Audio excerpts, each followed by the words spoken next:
वादे के मुताबिक हम इस बार फिर पहुंच चुके हैं उदयपुर की पुरानी सब्जी मंडी में। और आपको बता दें कि उदयपुर न्यूज़ की विशेष पेशकश जन के मन की बात में इस बार ये हमारा तीसरा स्थान है। और यहाँ पर फिर से मुद्दे वही, लेकिन जनता नहीं, जगह नहीं। हम उदयपुर के सब्जी मंडी में पहुंचे हैं और यहाँ पर आप देख सकते हैं तस्वीरों में, इससे पहले भी जो हमने आपको दिखाया था वही नज़ारा उदयपुर की सब्जी मंडी में यहाँ भी देखने को मिल रहा है कि सभी लोग आसपास के भी एक जगह पर एकत्रित होकर टीवी स्क्रीन के सामने बैठकर शाम को आने वाले नतीजे का इंतजार कर रहे हैं। लेकिन यहाँ पर टीवी स्क्रीन अपने नतीजे बता चुकी है और जो लोग हैं वो भी अब बिल्कुल पूर्ण बहुमत के साथ भारतीय जनता पार्टी को बनते हुए देख रही है। और यहाँ पर जो तमाम समर्थक हैं वो भी भारतीय जनता पार्टी के समर्थक हमारे साथ हैं। इस बार हमारे उदयपुर न्यूज़ की विशेष पेशकश जन के मन की बात में हम इन शहरवासियों की जो आवाज़ है वो उदयपुर शहर तक पहुंचाएंगे। सबसे पहले बात करेंगे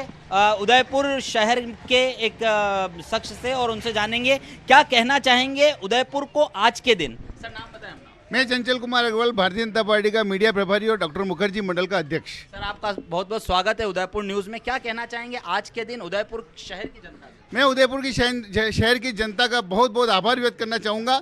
उसके साथ ही प्रदेश और देश की जनता का भी आभार व्यक्त करना चाहूँगा, जिन्होंने विपक्ष के तमाम दावों को नकारते हुए भारतीय जनता पार्टी को क्लीन स्वीप देते हुए भारतीय जनता पार्टी को बहुमत के आधार पर पुनः प्रधानमंत्री बनाने के लिए नरेंद्र मोदी को उन्होंने वोट दिया। आज भारत की जनता, विशेष करके उदयपुर की, मेवाड़ की ये माटी गौरव से अभिभूत है। प्रत्येक कार्यकर्ता गौरवान्वित है और सभी चाहते हैं पुनः प्रधानमंत्री नरेंद्र मोदी बने। इसलिए जिस तरह से टीवी पे बता रहे हैं कि नरेंद्र मोदी 5 बजे अपने कार्यालय पहुंचेंगे, भारतीय जनता पार्टी का प्रत्येक कार्यकर्ता आज इस सुख की घड़ी में भारतीय जनता पार्टी के एक एक कार्यकर्ता पब्लिक के साथ है और अपने मन के विचारों के साथ लेकर। उदयपुर सीट की बात करें तो बीजेपी के अर्जुन लाल मीणा अभी तक करीब 1,50,000 वोट से अपनी बढ़त बनाए हुए हैं। और क्या लगता है कि कितनी बजे तक ये स्थिति बिल्कुल साफ हो पाएगी? क्योंकि पिछले लोकसभा चुनाव में 2 लाख वोटों के अंतर से बीजेपी ने कांग्रेस को हराया था। और क्या लगता है कितनी बजे तक बिल्कुल स्थिति साफ हो पाएगी? बिल्कुल निश्चित रूप से जिस तरह से पिछली बार उन्होंने 2 लाख से ऊपर वोटों से जीते थे, इस बार भी लगभग 2 लाख से 2,50,000 के मतों के बीच में होंगे।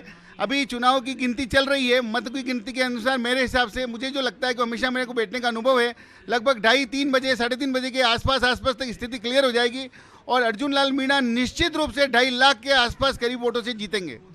सर, यह जनता की विजय है और राजस्थान में 25 से 25 सीटें भारतीय जनता पार्टी जीतेगी। सीपी जोशी साहब भी जो है वो 2.5 लाख वोटों से जीतेंगे।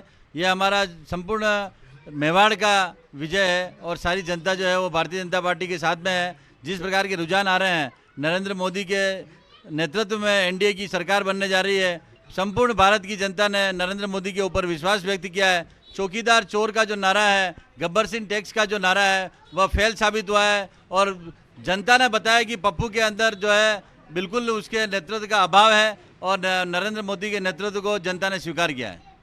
सर, अगर हम उदयपुर संभाग की बात करें तो बांसवाड़ा जो है वो आदिवासी अंचल क्षेत्र उदयपुर संभाग में आता है। और वहीं हम यहाँ पर और भी लोगों से जानेंगे कि किस तरह से आदिवासी क्षेत्र में भारतीय जनता पार्टी अपनी जीत का दावा कर सकती है। सर, आपका नाम बताएं। अनिल अग्रवाल, युवा मंडल उपाध्यक्ष हूँ मैं।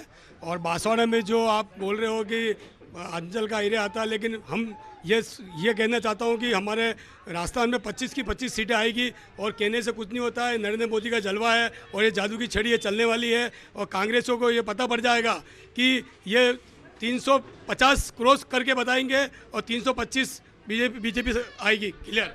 कनकमल जी कटारा जो हैं वो बीजेपी के प्रत्याशी है बांसवाड़ा से। और वहाँ पर अगर आदिवासी अंचल में बात की जाए तो बीटीबी जो भारतीय ट्राइबल पार्टी थी वो भी कहीं ना कहीं इस बार अपने चुनावी मैदान में थी और वो भी टक्कर देने वाली थी। लेकिन अब जो आंकड़ा आप लोगों के सामने है कि बीजेपी ने बढ़त बनाई हुई है लगातार, क्या कहना चाहेंगे कि भारतीय ट्राइबल पार्टी भी क्या इस बार सक्षम नहीं हो पाई है? नहीं सर, ऐसी कोई बात नहीं है, लेकिन टक्कर तो बराबर जरूर है। लेकिन ये जरूर है कनकमल जी कटारे हमारे विजय होंगे और भारी मतों से विजय होंगे।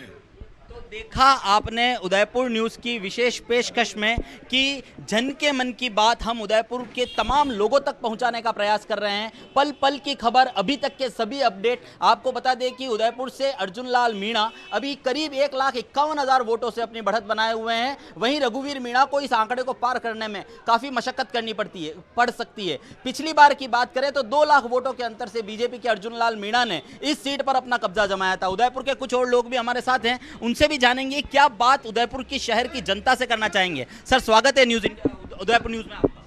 मैं JP Jain, Bharatiya Janata party doctor Mukherjee मंडल के उपाध्यक्ष पद के नाते, दायित्व के नाते काम देखता हूं।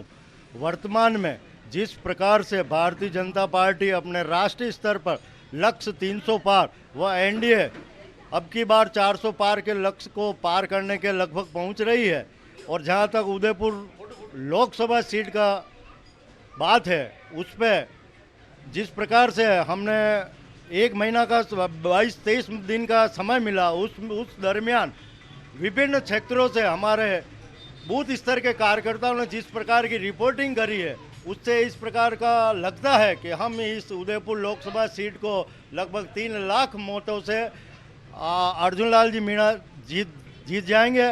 और जहां तक आदिवासी जो नई पार्टी बनी थी, उसने पिछले विधानसभा में अपनी उपस्थिति दर्ज कराई थी, मगर वर्तमान में इस बार सीधा वोट मोदी जी को गया है। हर मतदाता ने प्रत्याशी को देते हुए अपने वोट को मोदी जी को दिया है, और हमें पूर्ण विश्वास है कि हम इस अब की बार 400 पार होके रहेंगे। एग्जिट पोल्स ने भी अपना काम किया था और एग्जिट पोल्स ने 300 पार जो एनडीए को बताया था, अभी की स्थिति यह है कि 300 के पार एनडीए हो चुकी है, क्योंकि सोशल मीडिया का और डिजिटल युग है और डिजिटल जमाना है। तो हम यहाँ के युवाओं से भी जानेंगे कि किस तरह से जो डिजिटलाइजेशन इस बार चुनाव में किया गया है और जिस तरह के प्रचार सोशल मीडिया के माध्यम से किए गए, युवाओं का क्या भूमिका रही थी उसके अंदर, ये भी हम यहाँ पे जानने की कोशिश करेंगे। सर, उदयपुर न्यूज़ में स्वागत है आपका। सर, मेरा नाम जेपी साहू है, उदयपुर से हूँ। सर, सोशल मीडिया का क्या रोल इस बार आपको चुनाव में देखने को मिला है? युवा इस बार रोजगार से नहीं जुड़ा है, इस बार युवा जुड़ा है तो राष्ट्रवाद और देश हित से जुड़ा है। सोशल मीडिया में भी इसका बहुत आभार रहा है, इसलिए कांग्रेस कह रही थी कि अब होगा न्याय, और जनता ने आज कर दिया कांग्रेस का न्याय। तो इसलिए ये युवाओं की जीत है और नरेंद्र मोदी की सरकार बनेगी। सर, कहा जाता है कि प्रधानमंत्री मोदी ने 15 लाख का वादा किया था, वहीं उसी के विपक्ष में जो है राहुल गांधी ने 72,000 का वादा किया। लोगों का कहना है कि प्रधानमंत्री मोदी ने न तो 15 लाख दिए, न 72,000 लेने दिए। क्या कहना चाहिए? मैं युवा होने के नाते यही कहना चाहूँगा, न तो मुझे 15 लाख चाहिए, न मुझे 72,000 चाहिए। मुझे चाहिए तो राष्ट्रवाद चाहिए और देश हित चाहिए। देश हित सबसे ज़्यादा जरूरी है। देश हित के मुद्दों पर और राष्ट्रवाद के मुद्दों पर चुनाव इस बार लड़ा गया है। अगर ये कहा जाए कि व्यक्ति विशेष ने इस चुनाव को लड़ा है, बीजेपी, कांग्रेस या आम जनता या उनके किसी भी मुद्दे की बात करें, तो मोदी के नाम के आगे सभी मुद्दे फेल होते नजर आ रहे हैं। कह सकते हैं कि व्यक्तिवादी चुनाव जो है इस बार लड़ा गया है, और शाम को 5 बजे तक, 6 बजे तक बिल्कुल जो है स्थिति क्लियर हो जाएगी कि राज सिंहासन पर कौन काबिज होने वाला है और राज तिलक किसका होने वाला है। तब तक जुड़े रहिए मेरे साथ उदयपुर न्यूज़ की विशेष पेशकश जन के मन की बात में, और आपको ले चलेंगे कुछ देर बाद किसी और जगह पर, लेकिन मुद्दे होंगे यही, लोग होंगे नए और जगह होगी नई। तब तक बने रहिए हमारे साथ। भाजपा जिंदाबाद, जिंदाबाद, जिंदाबाद।